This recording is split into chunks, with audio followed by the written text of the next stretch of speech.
औज़ुबिल्लाहिमिनश्शैतानिर्रजीम बिस्मिल्लाहिर्रहमानिर्रहीम। बच्चों, हमारा जो तीसरा रेफरेंस जो हम आपको करवाने जा रहे हैं वो भी बहुत ही इम्पोर्टेंट है। इम्पोर्टेंस ऑफ बीइंग ऑनेस्ट के हवाले से है। अगर कोई भी इम्पोर्टेंस ऑफ बीइंग ऑनेस्ट का स्टैंजा आता है तो आपने यही करना है, रेफरेंस टू कंटेक्स्ट। सबसे पहले these line have been taken from the play. इन लाइनों को drama importance of being honest, drama importance of being honest से लिया गया है, रिटन बाय ऑस्कर वाइल्ड, जिसे ऑस्कर वाइल्ड की तरफ से लिखा गया है। ये सबका सेम ही था, इसका ये रखना जहन में आपने, ऑस्कर वाइल्ड इसके राइटर को।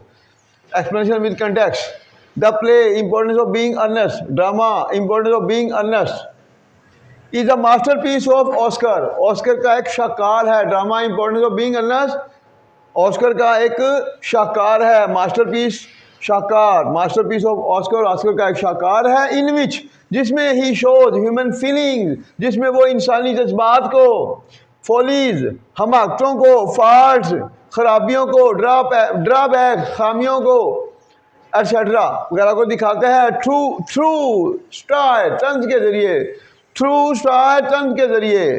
ही यूजेस स्टाइल, वो तंज का इस्तेमाल करता है।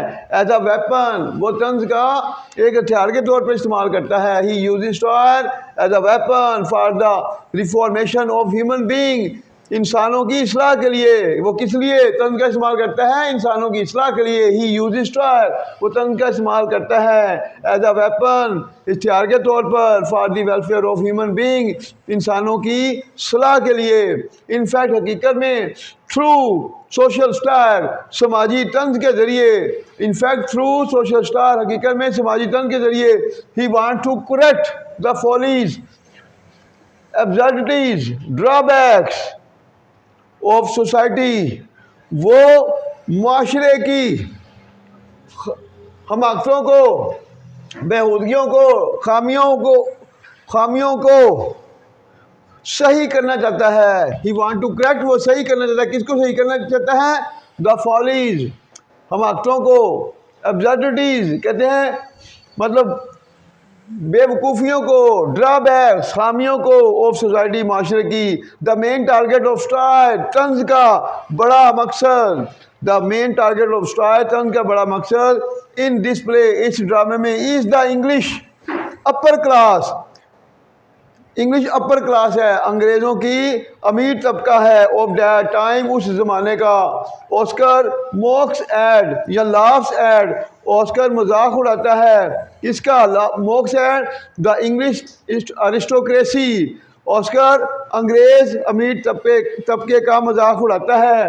लाफ एड भी कह सकते हैं, या मॉक्स एड, या मेक्स फन ऑफ, मजाक उड़ाता है इंग्लिश अरिस्टोक्रेसी, अमीर तबके का। रिप्रेजेंटेड, जिसकी नुमाइंदगी की जाती है bye Jack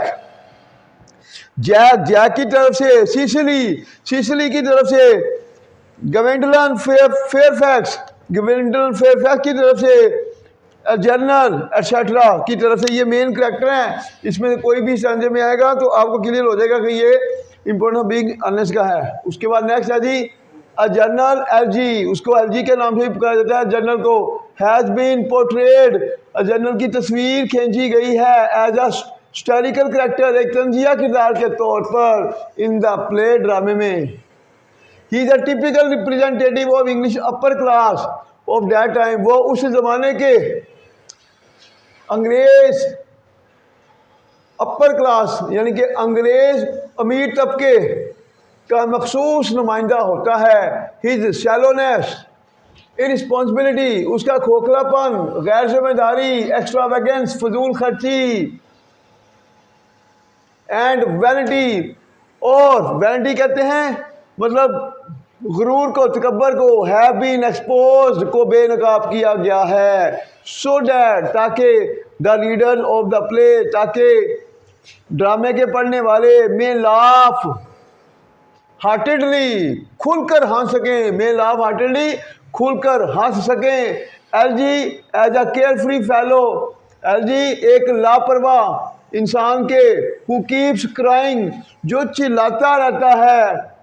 dad he lakhs money, के उसके पास पैसों की कमी है। दैट इज वाई, इसलिए Jack says about him, Jack उसके बारे में कहता है that he is always hungry, कि वो हमेशा ही भूखा होता है, एंड कीप्स ईटिंग, और खाता रहता है, और खाता रहता है, वेदर इट इज़ क्यूकम्बर, चाहे वो खीरा ही क्यों ना हो, सैंडविच, चाहे वो खीरा सैंडविच सैंडविच वगैरह ना हो, क्यों ना हो।